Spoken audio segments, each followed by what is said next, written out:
And now we're on to Alexis Samuels. And I have to say, if you could make it fun for your kids to learn how to handle money, would you do it? Well, you should, and Alexis will show you how. So welcome, Alexis. Thank you so much for inviting me. It's a real privilege to be on your show today. Yes, so tell us all about what you're doing. Well, we're excited to offer a financial literacy app that incorporates artificial intelligence, gamification to make it fun. Many are unaware of the fact that financial literacy underpins many important foundations in society, whether it's your health, access to good food, good housing, job opportunities. All of these things, including mental health, are all tied to financial literacy. Those who are unable to acquire good money management skills often are unable to gain access to these very important matters that will make a big difference in where you finish, in life.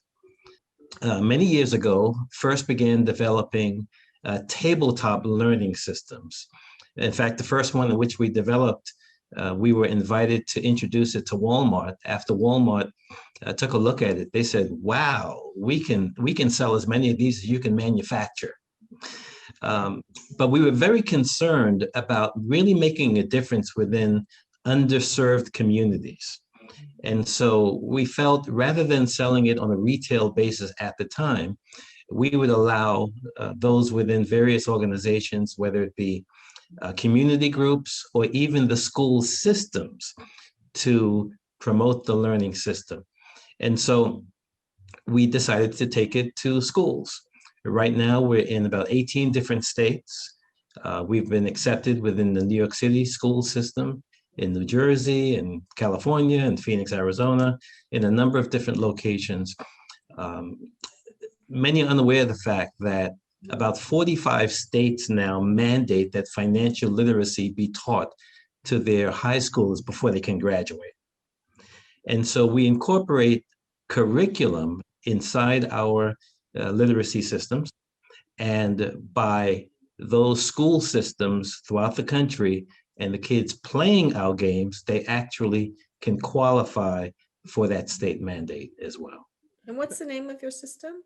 It's called the Road to Prosperity Learning System. That's the tabletop version. In fact, we might as well just show you display a copy of it for you. Okay. Oh, I like the cover. Yeah. So for our audience at home, that's it's a beautifully designed cover, and it looks it's very intriguing. So it's kind of like Passage to Profit, only it's a road to prosperity. That's right. So yes. Alexis, how do you make it fun? Yeah, when it comes to math and finance, it's not one of those topics that youth often engage with. So we incorporate gamification.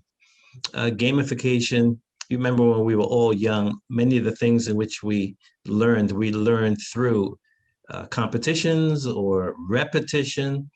And so we incorporate game algorithms inside the actual learning process. For example, as the game progresses, the goal is to be the first to acquire $1 million in assets, in cash within their bank accounts. But at the same time, it incorporates credit scores. So when one begins to play, they begin with a 680 credit score.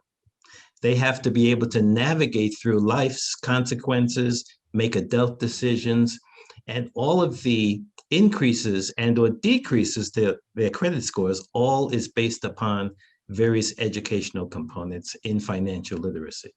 Wow. So you take you really use the credit score as the barometer of how well they're doing, and the winner is the one who gets the highest credit score, but just by applying certain financial tasks. So for what kinds of examples of financial tasks are you providing? Well, quite a bit. For example, real estate is a major component within the learning system because we also have incorporated real law and finance processes within the game. We're teaching those that want to participate in real estate the importance of having and owning, perhaps their own portfolio. And so in order to acquire property, they'll need to have 20% down in cash. They'll be able to actually have the right credit score in order to qualify for a mortgage or to buy property. And to move into various neighborhoods, they have to continue to increase their cash values or their credit score values. So we're teaching responsible financial management. You remember what it was like back in 2007 with the foreclosure crisis, where you can acquire a 100% mortgage, and yet banks were looking in the opposite direction as to whether you really qualified. And then what happened? Many of these ended up losing those homes.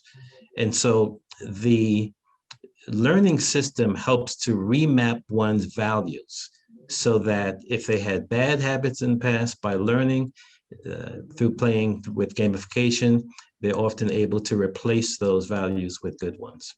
Obviously, you're extremely passionate about this, to pass up Walmart and go into schools.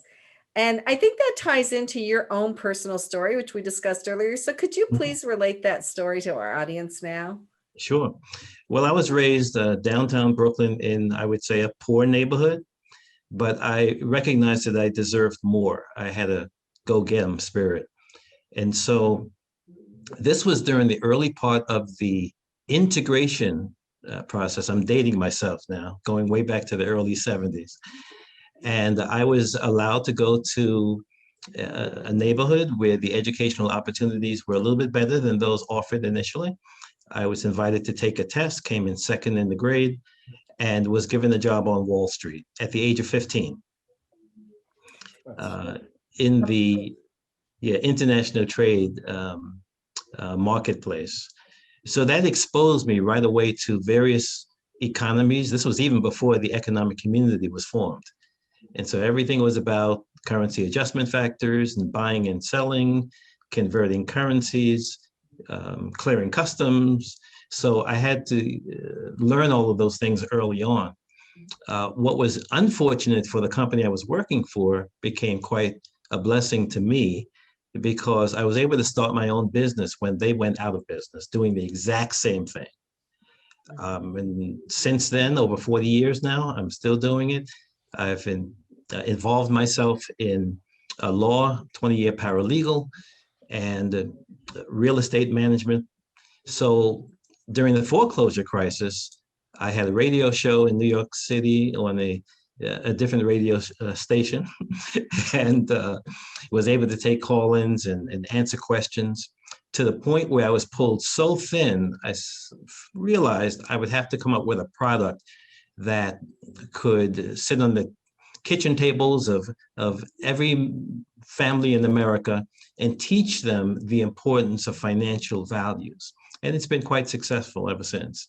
What are some of the things as you look out into the marketplace, Alexis? There's so many opportunities. Well, what are some of the things that are really lighting you up these days?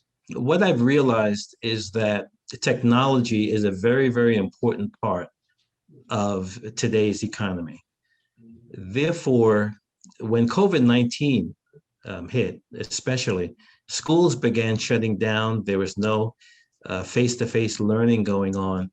And superintendents across the country began asking me if I can translate our learning systems that were offline primarily to an online experience. And so we decided to develop an app. And we're well into that process right now. The app is called FinLitX, and it can be found at FinLitX.com. It is an app that teaches some 21 different categories of financial management. It incorporates artificial intelligence, gamification, relational learning, and predictive learning. So because it's an autonomous app, it doesn't require a school system to have a teacher sitting with the student in order to teach them financial literacy.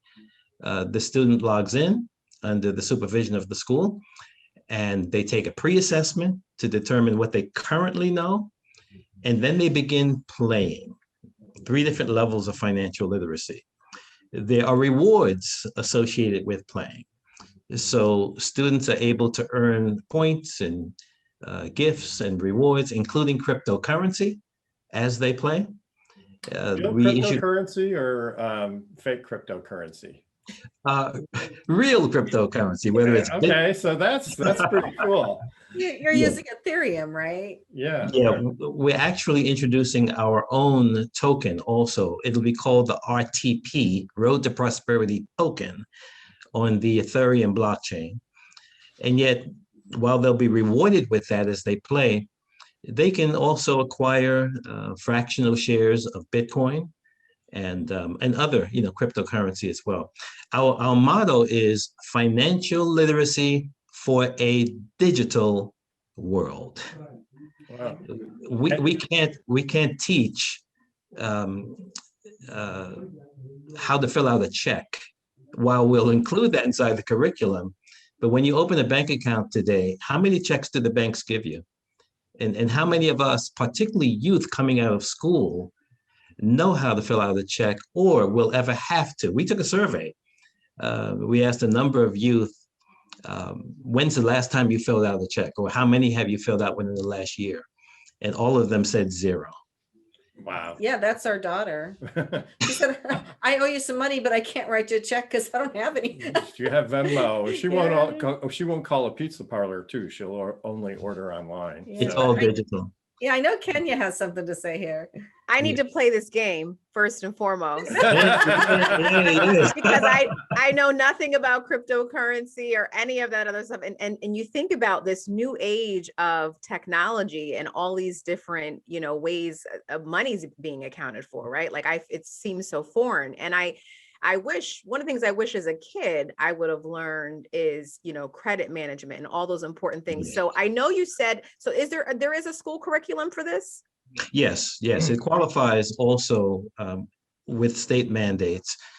We have 2 versions of the app, one for the school systems, which we call the institutional version, which can also be used by global organizations, membership organizations, community groups, etc. As well, we have a consumer version of the app that the average person, whether they be a young person, usually starting at about 6 or 7 years old, very, very young. And we have those that are 70 and 80 years old that are also, playing our learning systems. Do you have like department store cards? Because those are the worst, right? I mean, they're just tempting. Yeah. You get points, which makes you think like you're getting free stuff. And Oh, look, I saved $200 today. You can do a lot of damage with those. Well, the wonderful thing too is we also issue a debit card along with the game. It's not only important to learn financial literacy, but it's also important to be able to apply what you're learning immediately. So in that way, it empowers our communities, not only with knowledge, but to actually change their lives and their trajectory. Very important. Christian, do you have any thoughts or comments on what's been going on here? I think it's wonderful. I as an architect, one thing that you are definitely not taught about is the business side of architecture, the company side of architecture, and especially the finances. And if I had this kind of introduction to it early on, I think I probably wouldn't have made the mistakes that I've made along the way, for sure. I'm also excited to get my kids involved in something like this. And as same with us, right? The gamification of architecture, the gamification of financial, it really is where everything is headed. Not headed, it's here. We're already past that point of where it's going. So, but I will say I still do not understand blockchain and crypto. I invest in it. I'm not sure what I'm investing in, but I just do, and hoping it's kind of like the lottery for me right now. Yeah. And we're also involved in the pre-IPO in order to expand and scale. It's very important that we be able to expand this to all communities throughout the country. So being involved in this pre-IPO enables us to be able to do that also. Excellent. So pre-IPO, what does that mean? So, Well, an IPO is an initial public offering, which is typically well known as the means by which corporations raise funds in order to organize themselves, grow themselves. Dave referred to the importance of being able to bring on board qualified executive management. Usually there's a price tag that comes along with that. And so corporations regularly raise funds through initial public offerings. Small businesses, through laws that have recently been refined through crowdfunding, use SEC, or Securities and Exchange Commission, laws to be able to raise funds. And so our company right now, Brain Game Learning Systems, is taking advantage of those opportunities. And it enables us to scale and to continue to develop the apps in which we are currently distributing, to our marketplace. well, Alexis, it's just been fantastic speaking with you. You're doing great work out there. We're so happy that these tools are available, and you're also a Gerhardt Law client. So Yes. I just wanted to say thank you for that. And we'll be on to our final presenter. Don't go away. You're going to be learning about the Fur Zapper, and we'll be back right after this message.